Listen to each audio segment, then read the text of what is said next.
Hello everyone, a very good evening. जैसा कि आप सब जानते हैं कि हमारे देश में बहुत सारे रिलीजन को हम फॉलो करते हैं, यानी कि हमारा जो भारत देश है वो भिन्न भिन्न धर्मों को अपनाता है। बहुत सारे जो धर्म है हमारे देश में माने जाते हैं, बहुत सारे त्योहार हम मनाते हैं। ऐसे ही हमारा देश जो है वो बहुभाषी भी है कि यहाँ पे बहुत सारी जो भाषाएं हैं वो बोली जाती हैं। अगर हमारे कॉन्स्टिट्यूशन की बात करें तो वहां पे 22 जो इंडियन लैंग्वेजेस हैं वो हमें स्केड्यूल में दे रखी है। तो इतनी भाषा होने के बाद भी हमारे देश में इतनी विविधताएं पाई जाने के बाद भी, कहते हैं ना, एक स्टेटमेंट आपने सुनी होगी कि हमारे देश में यूनिटी है डाइवर्सिटी में, यानी विविधता तो है लेकिन फिर भी एकजुटता है। लेकिन जब बात धर्म की आती है, जब बात भाषा की आती है, जब बात आपके सेंटिमेंट्स की आती है, तो ये जो यूनिटी है ना, ये कहीं ना कहीं विखंड हो जाती है। ये यूनिटी सिर्फ और सिर्फ उस टाइम पे लगता है कि सिर्फ बुक का एक स्टेटमेंट रह गई है, या फिर यूं कह सकते हैं कि सिर्फ लिखा हुआ है कि हमारे देश में विविधता में भी एकता है। क्योंकि चाहे हम पॉलिटिक्स के वोट बैंक की बात करें, चाहे लोगों को एक दूसरे के अगेंस्ट भड़काना हो, तो उस टाइम पे ये जो भाषा शब्द है ये कहीं ना कहीं दंगे फसाद की एक वजह बन जाती है। और आज भी हम यही चीज को डिस्कस करने वाले हैं। महाराष्ट्र में, या महाराष्ट्र की बात नहीं है, बात हर एक राज्य की है जहां पे एक भाषा को इंपॉर्टेंस दी जाती है, जहां की एक कॉमन लैंग्वेज होती है। महाराष्ट्र की बात करें तो मराठी लैंग्वेज जो है वो सर्वोपरि है वहां पे।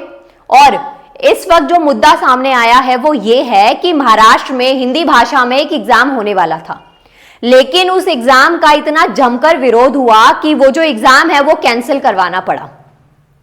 और यहां पे जो ये एग्जाम कैंसिल करवाना पड़ा, ये कोई नॉर्मल एग्जाम नहीं था, ये गवर्नमेंट एम्प्लॉयज के लिए एग्जाम था। चलिए जानते हैं इस पूरे मुद्दे को। ये जो एग्जाम है ये होने वाला था 9 अप्रैल 2026 को, लेकिन ये बात मैं आपको क्यों बता रही हूं, ये आर्टिकल्स आपके सामने, इसके बेसिस पे हम ये बात कर रहे हैं। अभी ये आर्टिकल्स कवर किए जा रहे हैं कि महाराष्ट्र सरकार ने कर्मचारियों के लिए जो हिंदी परीक्षा होने वाली थी, आयोजित होने वाली थी, उस एग्जाम को कंडक्ट करवाने के पीछे विरोध जताया गया और उस विरोध की वजह से ये जो एग्जाम है इसको कैंसिल करना पड़ा। यानी कि ये जो एग्जाम है इसको रद्द करवा दिया गया है। इतना ज्यादा इस एग्जाम के अगेंस्ट की हिंदी भाषा होने की वजह से, ये जो लैंग्वेज है ना हिंदी, इसकी वजह से ये एग्जाम कंडक्ट होते होते रह गया। इस एग्जाम को रद्द करवाना पड़ा गवर्नमेंट को। इस लेवल पे चीजें यहां पे बढ़ गई हैं। और सिर्फ रद्द करवाने तक चीजें नहीं रही हैं, लोगों में आपस की भिड़ंत भी इस एग्जाम को लेके बढ़ गई है। अब यहां पे देखिए, ये जो एग्जाम है, इस एग्जाम की अगर हम बात करें तो महाराष्ट्र में 3 भाषा नीति के एक और विवाद खड़ा कर दिया है, जिसे फिलहाल के लिए क्या टाल दिया गया है। ये जो एग्जाम है ये होने वाला था 9 अप्रैल 2026 को। महाराष्ट्र सरकार के जो भाषा संचालय हैं उन्होंने सरकारी कर्मचारियों के लिए एक हिंदी भाषा का एग्जाम जो है वो कंडक्ट करवाया था। और ये जो एग्जाम है ये कुछ गलत नहीं है अगर मेरे पर्सपेक्टिव से देखें तो। जब आप किसी भी गवर्नमेंट जॉब की प्रिपरेशन करते हैं तो हमें हमारी एक भाषा आती है, 2 आती हैं, सबसे ज्यादा कंफर्टेबल हम या 1 या 2 लैंग्वेजेस में होते हैं। लेकिन मानिए आप एक सरकारी अफसर बन चुके हैं या सरकार में कहीं किसी पोस्ट पे हैं आप, और आप किसी दूसरे राज्य में हैं जहां आपका जन्म हुआ, जहां आप पले बढ़े, उसके अलावा किसी दूसरे ऐसे राज्य में जा रहे हैं जहां की भाषा आपको आती नहीं है। और आप ये जानते हैं कि भाषा जो है वो हमें एक दूसरे से जोड़ने का काम करती है।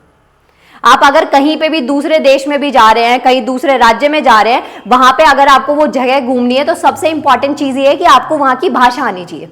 तभी तो हम गाइड हायर करते हैं कि वो वहां की लैंग्वेज को ट्रांसलेट करके हमें बताए, हमारी लैंग्वेज को ट्रांसलेट करके वहां के लोगों तक बताए। अगर हमें भाषा ही नहीं आती होगी तो हम कम्युनिकेशन नहीं कर पाएंगे। जो हमारा वार्तालाप है, जो हमारा कम्युनिकेशन है, वो बैरियर आ जाएगा। तो भाषा जो है वो बहुत इंपॉर्टेंट है। तो यहाँ पे महाराष्ट्र गवर्नमेंट ने, जो गवर्नमेंट एम्प्लॉयज हैं, सरकारी कर्मचारी हैं, गजेटेड नॉन गजेटेड, तो उनके लिए ये जो एग्जाम है हिंदी भाषा में ये कंडक्ट करवाना था, बट ये हुआ नहीं। और इस एग्जाम के कंडक्ट करवाने से सिर्फ ये एग्जाम भाषा टेस्टिंग के लिए नहीं था, इससे कुछ ना कुछ जो प्रमोशन भी है वो सरकारी कर्मचारियों को मिलता। लेकिन इस बात को इतना विवाद में कन्वर्ट कर दिया गया, चीजें इतनी बढ़ा दी गई कि ये जो एग्जाम है एट द एंड गवर्नमेंट को ये एग्जाम कैंसिल करवाना पड़ा, जो कि बहुत गलत है, बहुत ज्यादा गलत है, बट एग्जाम को कैंसिल करवाना पड़ा। तो यहां पे आप देखेंगे ये गजेस्टेड ऑफिसर, नॉन गजेस्टेड और विभिन्न सरकारी विभाग के कर्मचारियों के लिए था। 4 शहरों में ये परीक्षा होनी थी, मुंबई, नागपुर, पुणे, छत्रपति संभाजीनगर। परीक्षा की तिथि जो है वो 28 जून 2026 को होनी थी, 9 अप्रैल 2026 को। अब यहाँ पे फॉर्म निकल लिए थे, उसके बाद में ये डेट भी आ गई थी एग्जाम की, लेकिन स्टिल ये जो आवेदन भेजने की तिथि सब कुछ था हमारे पास, लेकिन हुआ क्या, एट द एंड एग्जाम जो है वो कैंसिल करना पड़ा, वो एग्जाम जो है वो रद्द हो गया। ये किस विभाग ने इसको आयोजन किया था, तो महाराष्ट्र सरकार के जो डायरेक्टोरेट ऑफ लैंग्वेज है, भाषा संचालनालय, उन्होंने इसको किया था। लेकिन अब यहां पे बोला जा रहा है भाषा को लेके पॉलिटिक्स स्टार्ट हो चुकी है हमारे देश में, और स्पेशली महाराष्ट्र की बात करें कि हिंदी नहीं होनी चाहिए, मराठी ही रहेगी महाराष्ट्र में। और ये चीज जो है भाषा के बेसिस पे फिर से जो एक विभाजन हमें देखने को मिल रहा है। अब यहां पे ना हम पॉलिटिक्स वोट बैंक की भी बात कर सकते हैं। इसमें लोगों का आक्रोश जो है हिंदी भाषा को लेके वो देखने को मिल रहा है। अब कई बार क्या होता है कि लोग ना अपना दिमाग नहीं लगाते, उन्हें ये नहीं पता होता कि ये चीज उनके लिए सही है या गलत है, वो बातों में आ जाते हैं, और इसी तरीके से हमारे देश में जो पॉलिटिक्स है ना वो क्या हो जाती है, स्ट्रांग हो जाती है। अगर हम बात करें कि भाषा को ज्यादा ही इंपॉर्टेंस दी जाए कि ठीक है अब पॉलिटिक्स में जो भी पावर चल रही है, जो भी सरकार चल रही है, उसी भाषा को इंपॉर्टेंस देके करे, तो आपको पता है यहाँ पे भी बीजेपी है, ठीक है। तो ऐसा तो नहीं है कि सिर्फ एक भाषा को लेके जो है सटीकता आ जाए और उसके बाद में आप पॉलिटिक्स में चलो वोट बनाने के लिए आप ये चीज करें, लेकिन कहीं ना कहीं एट द एंड जो कॉन्सिक्वेंस आते हैं वो आम जनता में आते हैं कि लोग आपस में भिड़ने लग जाते हैं। और कई जगह पे ऐसे आर्टिकल्स भी आए हैं जहां पे लोगों की जो लड़ाई है वो आपको देखने को मिलेगी। अब देखिए महाराष्ट्र में 1 मई से रिक्शा और टैक्सी चालकों के लिए मराठी भाषा क्या है, अनिवार्य होगी। ये चीज आ चुकी है कि जो भी महाराष्ट्र में टैक्सी चालक होंगे या रिक्शा चलाते हैं उनको मराठी भाषा आनी बहुत जरूरी है। तो कहीं ना कहीं ये भी एक जो स्टेटमेंट है ये भी भाषा को लेकर विवाद बनाने के लिए इनफ है। अब मानिए जो हिंदी को सपोर्ट कर रहे हैं या किसी और लैंग्वेज को सपोर्ट कर रहे हैं तो वो उस चीज पे लड़ जाएंगे कि पहले तुमने हिंदी में एग्जाम को कैंसिल करवाया, अब मराठी भाषा को इतनी इंपॉर्टेंस दी जा रही है। तो कहीं ना कहीं ये जो चीजें हैं ना ये बढ़ा देती है विवाद को, ये जन्म देती है दंगे फसाद को, और इसी तरीके से जो वायलेंस है वो बढ़ जाता है। ये चीज आई थिंक आपको यहाँ पे समझ में आ रही होगी। ये देखिए लोग आपस में लड़ रहे हैं, भाषा का जो विवाद है ये यहाँ पे ये दिख रहा है। अब अगर देखें तो ये विवाद होना नहीं चाहिए। क्यों? क्योंकि हमें सबको पता है कि हमारे पास 3 लैंग्वेज फॉर्मूला है, बहुत इंपॉर्टेंट है ये। मदर टंग और जो रीजनल लैंग्वेज है वो होगी, उसके साथ साथ में एक इंडियन लैंग्वेज हिंदी मैंडेटरी है, और उसके अलावा एक मॉडर्न लैंग्वेज इंग्लिश भी जरूरी है। तो ये 3 लैंग्वेज फॉर्मूला के अकॉर्डिंग हिंदी भाषा में होने वाले इस एग्जाम को रद्द तो नहीं किया जाना चाहिए, लेकिन यहां पे जो लोग हैं, जो पॉलिटिक्स है वो जीत गई, और जो एग्जाम है, जो एग्जाम कंडक्ट होना था वो एग्जाम रद्द हो गया। ये चीज जो है वो अभी हमें देखने को यहाँ पे मिली है।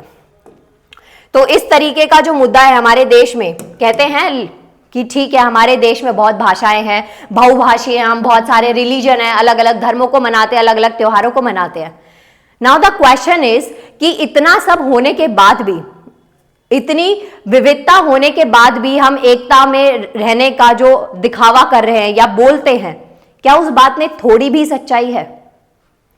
आप इसके बारे में क्या सोचते हैं कि हमारे देश में हमें आगे बढ़ने का सोचना चाहिए, हमारे पास इतने सारे इश्यूज हैं, हमें उस पर फोकस करना चाहिए, या फिर हमें इस चीज को लेके बैठना चाहिए कि हम भाषा के बेसिस पे लड़े, या फिर हम धर्म को लेके लड़े, या फिर लोगों को बस आपस में वोट बैंक के चक्कर में भाषा और धर्म, ये जो हमारे इमोशनल सेंटिमेंट्स है, इन्हीं को चीजों को आगे कर दिया जाए? आपका इस बारे में क्या विचार है? Just let me know in the comment section. Thank you so much everyone.